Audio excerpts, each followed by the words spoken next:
Pernahkah kalian berpikir bagaimana agama Islam dapat masuk ke dalam Indonesia? Saya, Julian Carlos Manjuntak, kelas 10 FA persen 9, akan menjelaskannya. Kali ini saya akan bahas mengenai kedatangan agama Islam ke Indonesia. Peninggalan Nabi Muhammad SAW, tepatnya pada 632 Masehi silam, kepemimpinan agama Islam tidak berhenti begitu saja. Kepemimpinan agama Islam diteruskan oleh para khalifah dan disebarkan ke seluruh dunia, termasuk Indonesia. Ada beberapa teori mengenai masuknya agama Islam ke Indonesia. Yang pertama adalah teori Gujarat. Sarjana-sarjana barat yang berasal dari negeri Belanda seperti J. Pitznapel berpendapat bahwa agama Islam yang masuk ke Indonesia merupakan para pedagang yang berasal dari Gujarat pada abad ke-13 Masehi atau abad ke-7 Hijriah. Pendapat ini dikemukakan olehnya dan didukung oleh Krishnasno Gurudonye dan J.P. Mokketa. Argumentasinya didasarkan pada penemuan batu nisan Sultan Malik As-Saleh di Pasai, Aceh, dan makam Maulana Malik Ibrahim di Gresik, Jawa Timur yang memiliki bentuk yang sama dengan batu nisan yang terdapat di Cambay, Gujarat. Mokketa berkesimpulan bahwa batu nisan tersebut diimpor dari Gujarat, dibuat oleh orang Gujarat, atau dibuat oleh orang Indonesia yang telah belajar kaligrafi khas Gujarat. Yang kedua, teori Persia. Profesor Dr. Hussein Zahidiningrat berpendapat bahwa Islam yang masuk ke Nusantara merupakan para pedagang yang berasal dari Persia pada abad ke-13. Karena ajaran yang marak saat itu adalah ajaran Syiah yang berasal dari Persia. Selain itu, terdapat beberapa kesamaan tradisi Indonesia dengan Persia, seperti peringatan 10 Muharram Islam Persia dengan upacara tablik atau tabut di beberapa wilayah Sumatera. Upacara ini bertujuan untuk mengenang kepahlawanan dan kematian cucu Nabi Muhammad, yakni Imam Hussein.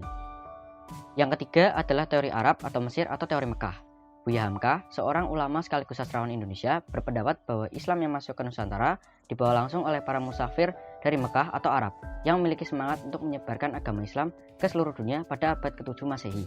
Pendapat ini didukung oleh Anthony H. Jones, T.W. Arnold, dan Van Leur. Hal ini juga diperkuat dengan adanya sebuah perkampungan Arab di Barus, Sumatera Utara yang dikenal dengan nama Bandar Khalifah.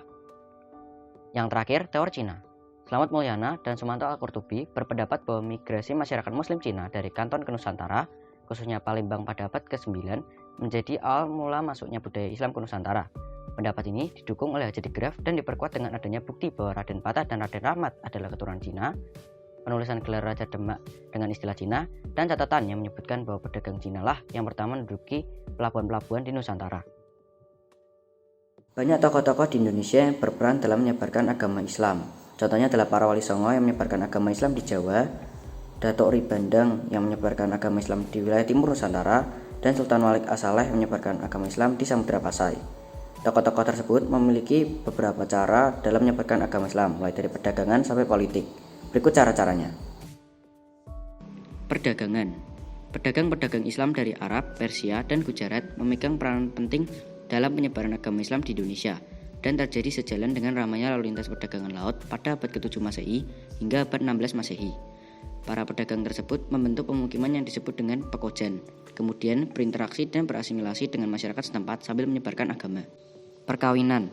Pedagang Islam yang datang ke Indonesia menikah dengan wanita-wanita pribumi. Sebelum perkawinan, wanita-wanita ini diminta untuk mengucapkan syahadat sebagai tanda menerima Islam sebagai agama Islam. Melalui perkawinan ini, kelompok mereka dapat berkembang dari komunitas kecil hingga terbentuknya kerajaan-kerajaan Islam. Tasawuf. Tasawuf adalah cara mendekatkan diri kepada Allah yang memudahkan orang yang mempunyai dasar ketuhanan lain untuk mengerti dan menerima Islam.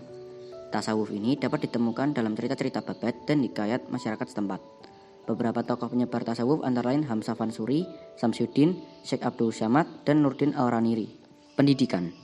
Pendidikan agama Islam dilakukan oleh para kiai di pesantren-pesantren. Semakin terkenal kiai, maka semakin besar pengaruh pesantren tersebut. Contohnya adalah pesantren Ampel Denta milik Sunan Ampel dan pesantren Sunan Giri milik Sunan Giri. Kesenian. Kesenian ini berupa peninggalan seni bangunan, seni musik, seni pahat, atau seni sastra. Misalnya seperti seni bangunan masjid kuno di Demak, Banten, Cirebon, dan Aceh, atau sholawatan diiringi gamelan. Politik. Seorang raja mempunyai kekuasaan dan pengaruh yang besar, serta memegang peranan penting dalam proses penyebaran agama Islam. Ketika seorang raja beragama Islam, maka rakyatnya juga akan memeluk agama Islam. Masyarakat Indonesia mempunyai kepatuhan yang tinggi terhadap rajanya. Dalam menyebarkan agama Islam, tokoh-tokoh tersebut tentu akan menghadapi kesulitan, tantangan, dan hambatan.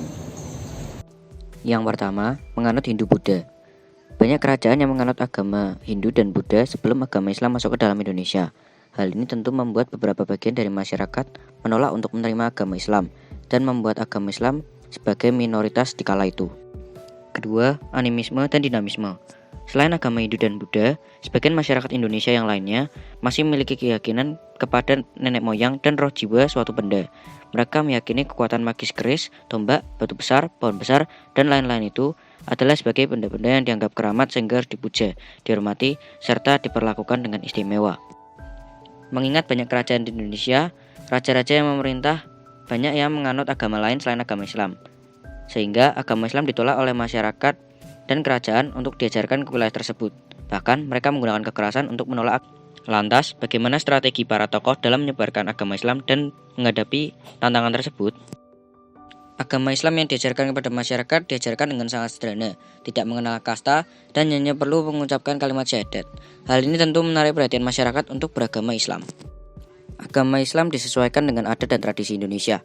Seperti yang sudah kita ketahui sebelumnya, Islam juga disebarkan melalui kesenian dan budaya Indonesia. Contohnya adalah permainan seni musik gamelan, bentuk bangunan masjid, dan permainan wayang, di mana tokoh wayang diganti dengan tokoh-tokoh Islam. Masyarakat akan mempelajari agama Islam sekaligus mempelajari budaya Indonesianya. Para tokoh yang menyebarkan agama Islam akan membantu masyarakat dan menciptakan kesejahteraan kehidupan masyarakat dengan menerapkan kewajiban zakat bagi yang memiliki harta. Melalui wahana perdagangan internasional, motif ekonomi dan politik memegang peran sangat penting dalam proses masuk Islamnya penduduk Nusantara, sehingga para penguasa pribumi yang ingin meningkatkan kegiatan perdagangan di wilayahnya membuat mereka menerima Islam agar mendapatkan dukungan dari para pedagang Muslim yang menguasai sumber-sumber ekonomi. Jadi kita sudah mempelajari bagaimana Islam datang ke Indonesia dan perjuangan para tokoh dalam menyebarkan agama Islam. Lalu nilai-nilai apa saja yang dapat kita ambil dari para tokoh tersebut? Tokoh-tokoh tersebut menghadapi masalah, tantangan, dan hambatan ketika menyebarkan agama Islam, tetapi mereka tidak menyerah begitu saja. Mereka gigih, tekun, dan berjuang dalam menyebarkan agama Islam. Sebagai manusia, kita juga akan menghadapi masalah, tapi kita juga harus bekerja keras untuk melawan masalah-masalah dan hambatan yang kita alami. Contohnya sebagai pelajar, kita harus melawan rasa malas kita agar mendapatkan nilai yang bagus saat ujian. Indonesia tidak hanya butuh orang yang cerdas, tapi juga membutuhkan orang yang bekerja keras. Beriman, tokoh-tokoh tersebut tentunya tidak disuruh ketika menyebarkan agama Islam ke Nusantara, melainkan sebagai perwujudan iman mereka kepada Allah. Walaupun kita tidak beragama Islam atau beragama yang lain, kita harus tetap beriman pada agama kita masing-masing dan kepada Tuhan kita. Kita harus selalu bersyukur, berdoa, dan berharap pada Tuhan Yang Maha Esa.